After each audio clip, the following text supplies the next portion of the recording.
I think it's not only about children who haven't got privileges in life.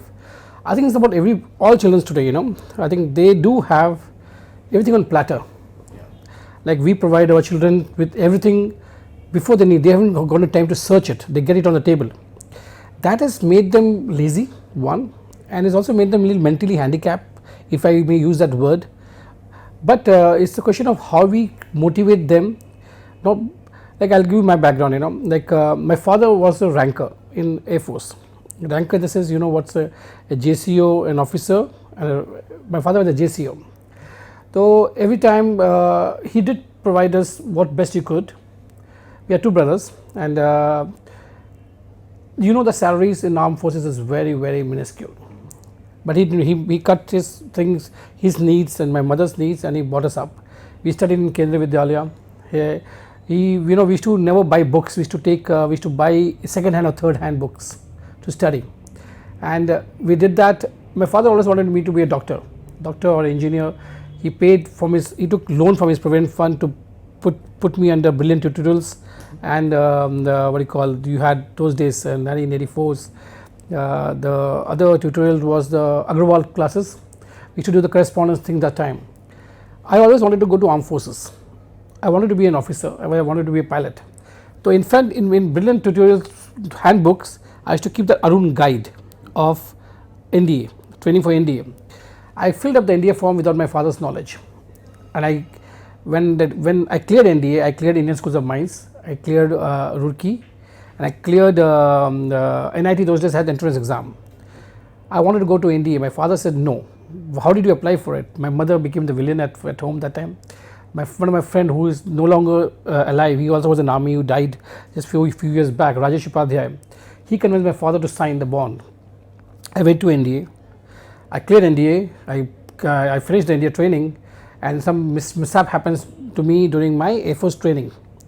So I left Air Force before I got commissioned. Just few days before commission, I left Air Force. I was devastated because going all the way and coming back. I came to Bombay. I had a friend of mine who was in India. He left India halfway through. His father had few restaurants out here. He runs a restaurant in Juhu that time. He used to run called La Cuisine. I just landed up there. I worked in the restaurant as a captain, a barman, a cashier, and a waiter. He was acting as a manager. I was doing all these things. We both used to sleep in the same restaurant at 2 o'clock in the night on the tables. We did it for a year and a half. Then I said that, am I cut out for this line? Then I somehow met my wife. I met her that time. She comes from a very good, very affluent family. Then I said, okay, I don't think I'm cut out for this line.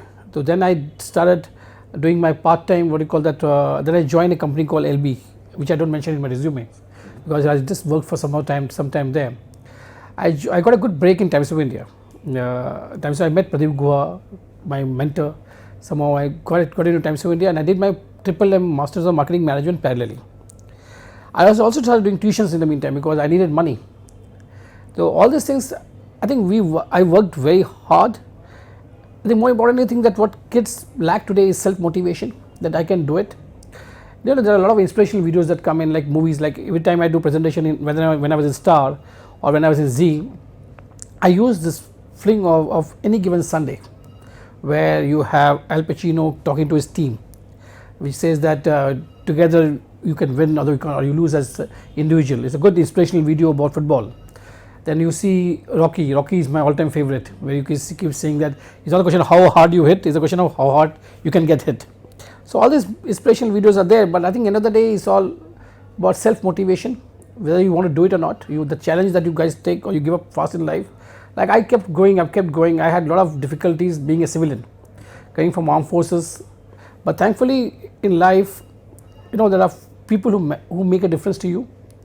It is not about the person who gives you birth. The person who nourishes you is more important. For me, I think my mentor, I will never forget a gentleman called Sujoy Ghosh. He is now director in Times of India. He was my first boss in Times of India. A ruthless guy. Ruthless is an understatement. He pushes you. Nobody has touched me so much that he has touched me in my life. He taught me the basic discipline of corporate life, the basic discipline of work. Working under him has made everything else easy for me. So there are people who, and plus he was the bridge between my defense life and civil life when I became a civilian. So I think he got me conditioned to the civilian life, and from there I started off in Times of India. But I think current generation people have to find a right kind of boss, not a popular boss. I think that's very important. A lot of bosses come to office to win votes of popularity. There are very few people like Sujoy or me myself who are hard taskmaster, who call a spade. I think people will thank us not then, but 10 years later, that thankfully they underwent a boss like us who stretched them, who made them learn the business rather than coming here to become popular. It's finding the right kind of people, and I was lucky that I found one, so I've reached till here. If I wouldn't have found him, maybe I would have found somebody later, but I would have lost that much time. The new generation people, I think they use this line, this new current boys, they use this line, I'm bored. Everything they're bored. My son today, who is 13, says, I'm bored, Dad. I take him to go. I just came back from Goa. I was in Goa yesterday. He was swimming. He was doing, what happened? Why are you looking like that? Dad, I'm bored, nothing to do. Right? Everything is, you have gizmos, you have been given PlayStation, you've been given this, you've been given this, you've been provided this. These guys have got everything and they feel bored. There is no aspiration to get, because we fathers or we parents are providing them more than what is required.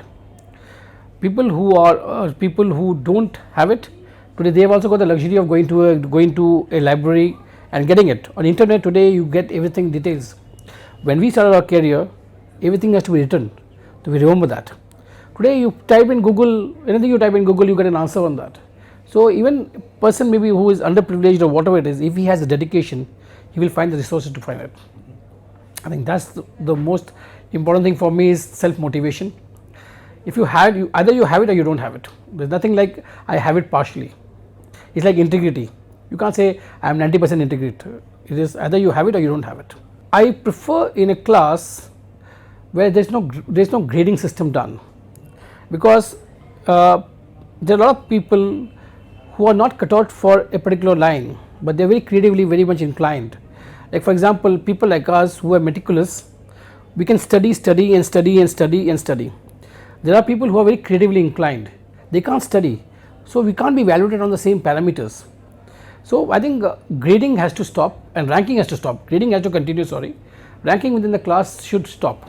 But then you will say, how do we differentiate between number 1 and number 10?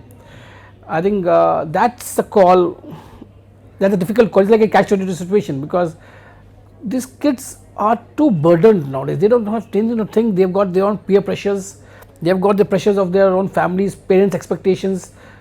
They're getting into a cocoon, and we need to leave them out. In our days, we used to have playgrounds to play, not scared to be hit by a bus, not to be scared to be hit by anything else. These kids, where do we send them? Today, there are people, we don't send our kids to a swimming pool also alone, because we know that if they go by rickshaw, somebody may hit them or somebody may do something to them. We want mates to go with them, we want to do this. So I think they've got too much of pressure has come from too many things available to them.